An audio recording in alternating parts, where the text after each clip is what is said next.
Yo, what's going on, people? You're through to else at TvKO. Thank you as always for watching another video. It's always appreciated. Do not forget to hit that subscribe button, like, comment and share, of course.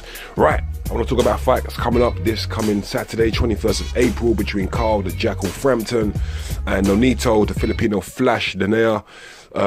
Yeah, looking forward to this fight. Another one of those fights that I put up on the shelf, and now it's fight week. I'm taking it off the shelf and I'm looking to devour it. Should be a very interesting watch between two fighters that have a lot of questions being asked of them currently, and two fighters that probably look at this as a do or die type of fight, so it should be interesting for that alone. In fact, Carl Frampton has come out recently and said that this is make or break for him. I wouldn't have put it as severe as that, but that's coming from the horse's mouth, right? So if it's make or break, it's make or break. As for Donaire, he's probably got even more questions being asked of him, seeing as he's 35 now. He's getting on probably at the twilight end of his career.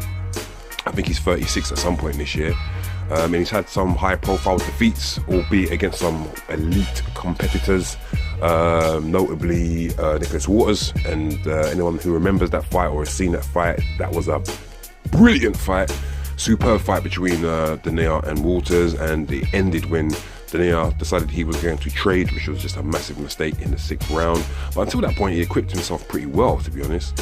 And of course against Rigondeaux, who he dropped, but then came back to comprehensively outbox Donaire. He's recently lost to a gentleman called Magdaleno, who I don't know that much about, if I'm being honest, but by all accounts is high quality, and it was a fight in which it wasn't a landslide, but he did clearly lose that fight, Donaire. So there are question marks about where he goes should he lose. One would imagine that could be time on a very, very successful career for a 4-weight world champion. As for Carl Frampton, obviously his problems have been highly documented as well. Splits with management, all types of accusations about breach of contract, and counter claims about not being paid, or not being paid on time, or not being paid enough, not getting his percentage of ticket sales. Obviously breaking up with Barry McGuigan, the Cyclone. Subsequently, he's then broken up with Shane McGuigan, his trainer, who he seemed to have such a well-oiled and well-gelled relationship with. He's now being trained by Jamie Moore. I'm not so sure about the credentials of Jamie Moore training fighters of Carl Frampton's quality, but I guess time will tell, right?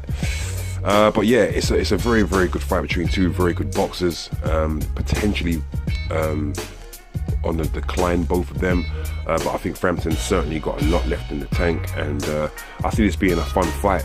Of course, I think it still probably irks Frampton, the defeat to Leo Santa Cruz a little over a year ago now, where he claims he was sort of outboxed by the brawler. I'm not so sure if I see Leo Santa Cruz as a brawler, but yeah, I get the point that Frampton was making. He was seen as the boxer, certainly out of the two, and he will probably, although there's been back and forth between himself and Lee Selby, and there's been mentions of Gary Russell Jr., and Scott Quigg has said that he wants a rematch with him, I imagine that Frampton will probably home in on Leo Santa Cruz should he get through this fight unscathed. But yeah, it's a good fight. It's a fight, like I said, that has question marks. I mean, the most recent fight for Frampton was last year, I think November or December, against Mauricio Garcia, a little-known Mexican who gave Frampton a whole world of problems. Frampton seemed to be a bit gassy in that fight. He started off the fight very well, then fitness kind of, deserted him.